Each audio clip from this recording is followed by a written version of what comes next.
कपड़ा तेरे बाप का, तेल तेरे बाप का, आग भी तेरे बाप की और जलेगी भी तेरे बाप की। अमीन मैं सोच भी नहीं सकता हूँ कि हनुमान जी जिनको अष्ट सिद्धि नौ निधि के दाता कहा जाता है, उनसे ओम रावत ऐसी छपरी डायलॉग्स बुलवाएंगे। आदि पुरुष एक बेहुदा मजाक है सनातन धर्म के सबसे बड़ी गाथा पे, जिसमें आदि पुरुष के मेकर से ना तो इसके सोर्स मटेरियल की इज्जत की और ना ही इस देश के लाखों करोड़ों सनातनी धर्म के फॉलोअर्स की। वेल हेलो, मेरा नाम है ज्योतिब राजकुमार और माफ करना मैं इस रिव्यू के लिए लेट हो गया हूँ। और सच कहूँ तो मैं इस मूवी से खुद को बचा रहा था, लेकिन क्या करूँ खुद को रोक नहीं पाया और चला गया इस मूवी को थिएटर में देखने। और सच कहूँ तो आदि पुरुष सिर्फ डिसअपॉइंट ही नहीं करती बल्कि हमारे विश्वास के साथ एक बहुत बड़ा खिलवाड़ करती है। मूवी की स्टोरी की बात करें तो कुछ ऐसा नहीं है जो बताने की जरूरत है। आदि पुरुष की कहानी प्रभु राम, माता सीता और प्रभु लक्ष्मण जी के वनवास से स्टार्ट होती है, जिसमें फिल्म के स्टार्टिंग में रावण की एंट्री हो जाती है और वो सीता माँ जिनको फिल्म में जानकी कहा जाता है उनका हरण कर लेते हैं। और श्री राम जी जिनको मूवी में राघव और लक्ष्मण जी जिनको शेष कहा जा रहा है, वो निकल पड़ते लंका की तरफ जानकी को बचाने और रावण का अहंकार तोड़ने। मूवी का कॉन्सेप्ट ऑन पेपर सुनने में ठीक भी लग जाए, लेकिन इन्होंने अपने बजट, सोर्स मटेरियल और हमारे आस्था का इतना गंदा यूज किया है कि भाई एज अ सनातनी जिसका बचपन रामानंद सागर की रामायण, श्री कृष्ण और महाभारत देखकर गुजरी हो, जिसको रामायण की कहानी का एक एक पन्ना याद हो, मूवी के फैक्ट्स पूरे चेंज करके आपने हमारे आस्था के साथ बहुत बड़ा खिलवाड़ किया है। अब देखो ऐसा नहीं है कि मूवी में कुछ अच्छा नहीं है। सैफ अली खान ने पूरी कोशिश की है रावण के रोल को जस्टिफाई करने की। मूवी में एक सीन आता है जब वो जानकी माँ को धमकाते हैं और वहाँ पे स्प्लिट पर्सनालिटी उनके संस्कृत श्लोक के डिलीवरी भाई कमाल का लगता है। इवन उनका वीणा बजाना और वीणा बजाते बजाते उनके हाथ से खून निकलना एक तरह से दिखाता है कि रावण कितना बड़ा शिव भक्त था। लेकिन वही बात आ जाती है ना कि सैफ अली खान जितना मर्जी कोशिश कर ले, डायरेक्टर ने तो कसम खा रखी थी ना कि रावण की कैरेक्टर को छपरी बनाना है। मूवी के गाने जिन्हें अजय और अतुल साहब ने दिए हैं, भाई सच कहूँ तो मूवी का सबसे बेस्ट पार्ट था। जब राम सिया राम बजता है तो भाई दिल को सुकून मिलता है, लेकिन वही गानों का सिलेक्शन मूवी के सीन्स के हिसाब से बहुत ही खराब है। आई मीन फिल्म के लास्ट में इतने समय के बिछड़े प्रभु श्री राम और माँ सीता मिल रहे हैं तो कुछ कंफर्टिंग सा गाना होना चाहिए था, लेकिन पता नहीं क्या वाहियात सा गाना लगा के रख दिया था। मतलब यार क्या ही हम दुनिया को बता पाएंगे कि 1987 के बाद पहली बार रामायण पे इंडिया पे अभी तक की सबसे बड़ी बजट की मूवी बनी और आपने इतना बुरा बवासीर बना दिया कि इसको देखने के बाद आंखों से और सुनने के बाद कानों से खून निकलता है। हमें इतना बुरी तरीके से सी बनाया इसके क्रिएटर्स ने ये बोल के कि 200 करोड़ और लगाएंगे इसके वीएफएक्स को ठीक करने के लिए, और घंटा कुछ ठीक नहीं किया इन्होंने मूवी में। मतलब मूवी के स्टार्टिंग में एक तो प्रभास की बॉडी फुल सीजीआई से आप बना रहे हो और ऊपर से वो मॉर्टल कॉम्बैट का शाहरुख खान जिसको मेल न्यूट्रिशन की बीमारी हो गई है और हैरी पॉटर से डेथ ईटर से लड़वा रहे हो। अमीना मर्यादा पुरुषोत्तम श्री राम जी के इंट्रोडक्शन को ऐसे दिखाओगे। सिर्फ इतना ही नहीं, लॉर्ड ऑफ द रिंग से ओक और ऊपर से एस्गार्ड का पूरा डिजाइन कॉपी करके उसको ब्लैक बना के आपने लंका दिखा दिया।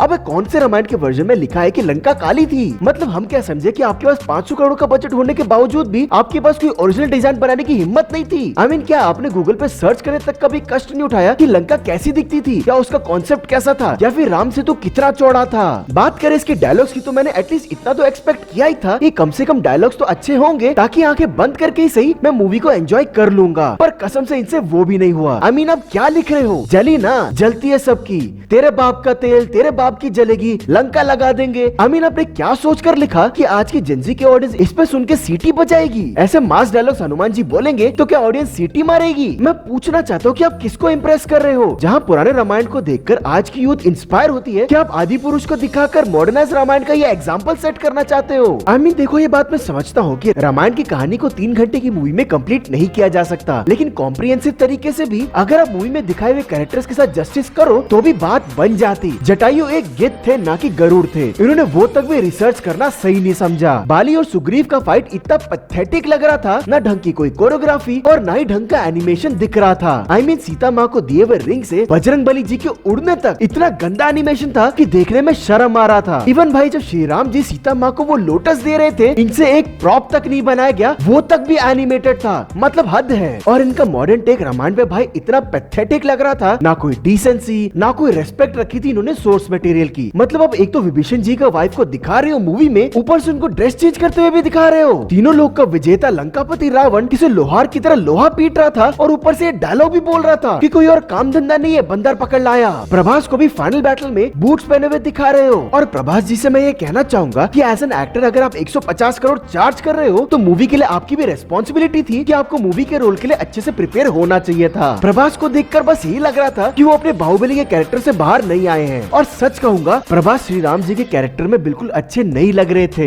मेघनाथ को तो भाई इन्होंने गॉड ऑफ वॉर के बाल्डोर का सस्ता कॉपी बना दिया और उसको फ्लैश के सुपर पावर्स दे दिए। रावण को अनइंटेंशनली हाइट में लंबा दिखा दिया और उसको छपरी जैसा हेयर कट देके उसके 10 सर को डबल डेकर बस की तरह दिखा दिया। भाई क्रिएटिव चॉइस का इतना गंदा यूज मैंने आज तक तो नहीं देखा। और एक बात बताओ कि रामायण की कौन से वर्जन में ये मेंशन है कि सीता माँ को बैटलफील्ड में मेघनाथ ने छल के रूप में उनको मार दिया था, और वो सीन भी गेम ऑफ थ्रोन्स के बैटल ऑफ बास्टर्ड का पूरा कॉपी था। कुल मिला के भाई ये मूवी हद से ज्यादा बुरी है। आदिपुरुष क्रिएटर्स ने न सिर्फ हमारी आस्था के साथ खिलवाड़ किया है, साथ साथ में एग्जाम्पल भी सेट किया है कि अगर फ्यूचर में कभी रामायण बनी तो ऐसी तो बिल्कुल ना बनाए। मेरी तरफ से इस मूवी को 1 star out of 5 stars. I am sorry लेकिन ये मेरी रामायण बिल्कुल नहीं है। आपके पास बजट था, स्टोरी भी बेस्ट थी, आपको सिर्फ इतना ही करना था कि आपको एक डिसेंट सी रामायण पे स्टोरी बनानी थी, लेकिन आपसे वो भी नहीं हुआ। इवन 1992 की animated movie Ramayana the legend of Rama जो कि जापान के एनिमेटर्स ने बनाई थी, उन्होंने भी आपसे बेटर रामायण के एसेंस को अच्छे तरीके से प्रेजेंट किया है। मैं तो अपनी बीवी बच्चों को ये मूवी बिल्कुल नहीं दिखाऊंगा और ना ही इस मूवी को कभी किसी को रेकमेंड करूंगा। एंडिंग में मैं बस इतना ही कहूंगा कि जैसे अपने पीजे भाई ने बोला कि आदि पुरुष के मेकर्स को मैं बस इतना ही कहूंगा कि शुक्र मनाइए आपने रामायण जैसे टॉपिक पे इतनी वाहियात मूवी बनाई है, वरना आपको पता चलता कि इंटरनेट का प्रकोप क्या होता है।